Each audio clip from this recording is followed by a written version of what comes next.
Assalamu alaikum. Myself is known as Sayyida Richa Zaranadi and these are my beloved group members Sakina, Alishba, Kanis, Naima, Sakina Marun and Alisha Rizvi. And today we are sitting here to tell you the history of Hazrat Idris alayhi salam. So over to Sakina.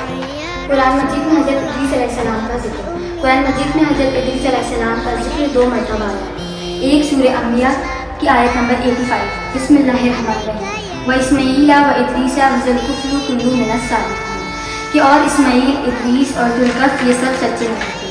और दूसरी मरतबा की सूरह मरियम की आयत number 56 और 57 बिस्मिल्लाहिर्रहमानिर्रहीम व अस्कुरुहु फिल किताबि इदरीसा इन्नहु काना सिद्दीक़न नबिय्या वरफ़अनाहु मकानहु अलिय्या कि और किताब में इदरीस का जिक्र कर बेशक कि वो सच्चा नबी था और हमने उसे बुलंद मर्तबे तक पहुँचाया। हज़रत इदरीस नाम का मतलब, आपका असल नाम अहमद था और आपका लक़ब इदरीस था। आपको ये लक़ब इसलिए मिला क्योंकि आप दुनिया में सबसे पहले आए और लोगों को पढ़ने लिखने सिखाया और दर्स दिया, पढ़ने लिखने का दर्स दिया और आपने लोगों को कपड़े सिलना सिखाया और फलों से रंग बनाना सिखाया। इसलिए लोग आपको इदरीस कहते थे, यानी कि दर्स देने वाला। हज़रत इदरीस का ख़ानदान नस्ल, आप हज़रत शीस के बेटे अमुश की नस्ल में से थे। आपके वालिद का नाम यारिद और आपकी वालिदा का नाम बरकाना था और आपकी बीवी का नाम अदना था और आपका एक बेटा भी था जिसका नाम मधुशालिक था और आप हज़रत इदरीस हज़रत नूह के परदादा भी थे। दौरे नबूवत, हज़रत आदम के 500 साल के बाद आप इस दुनिया में तशरीफ़ लाए। आपसे पहले हज़रत शीस नबूवत पे सर्वे फराज थे। नबूवत मिलने से पहले आप हज़रत शीस के दीन को मानते थे।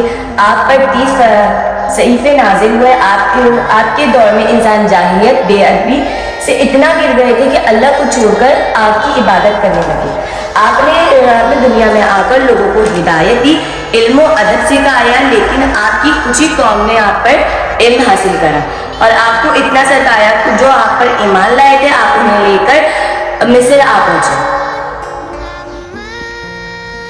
बाद में आने वाली नबी की बरकत हज़रत इदरीस अलैहिस्सलाम ने अपनी हुकूमत को ये बताया कि मेरे यहाँ इस आलम में दीनी और दुनियावी इस्लाह के लिए बहुत से अंबिया तशरीफ़ लाएंगे और इनकी नवाया और खसूसियात ये होंगी, वो हर एक बात से जो बुरी हो और इससे पाक होंगे, काबिल तारीफ़ और फ़ज़ाइल में कामिल होंगे। ज़मीन और आसमान के अहवाल और इन फ़ज़ाइल में कामिल होंगे। ज़मीन और आसमान के अहवाल और इनसे अमूर से जिनमें कायनात के शिफा है या मर्ज़ वही अल्लाह के तरफ से इस तरह वाकिफ़ होंगे कि कोई साहिर तशना महामा ना रहेगा। वो मुस्तजाब दावत होंगे और इनके मज़हब की दावत का खुलासा इस्लाह कायनात होगा।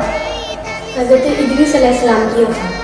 आपकी वफ़ात से कुछ देर पहले अल्लाह ताला ने फरमाया कि ए इदरीस, अब तुम जितनी देर भी ज़मीन पे जिंदा रहोगे और जो शख्स इंसान भी इस दुनिया में अच्छे काम करेगा उसका आधा सवाब आपको मिलेगा। ये बात सुनकर आप बेहद खुश हो गए। इतने में एक फरिश्ता आता है और कहता है कि इज़राइल आपकी रूह कब्ज़ करने वाले हैं। ये बात आप सुनते हैं तो हैरान होते हैं और उस फरिश्ते के परों पर बैठकर अल्लाह ताला के पास जाता है।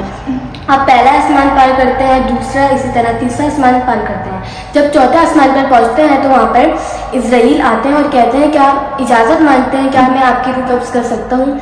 जब ये इजाज़त मांगते हैं तो हज़रत इदरीस अलैहिस्सलाम इनकार करते हुए कहते हैं कि मैं चाहता हूँ कि मेरी रूह अल्लाह ताला कब्ज़ करे। आपकी रूह फिर अल्लाह ताला कब्ज़ करते हैं और आपकी ख्वाहिश के मुताबिक अल्लाह ताला ने आपकी रूह कब्ज़ करी और आपने इस दुनिया में 365 साल गुजारे।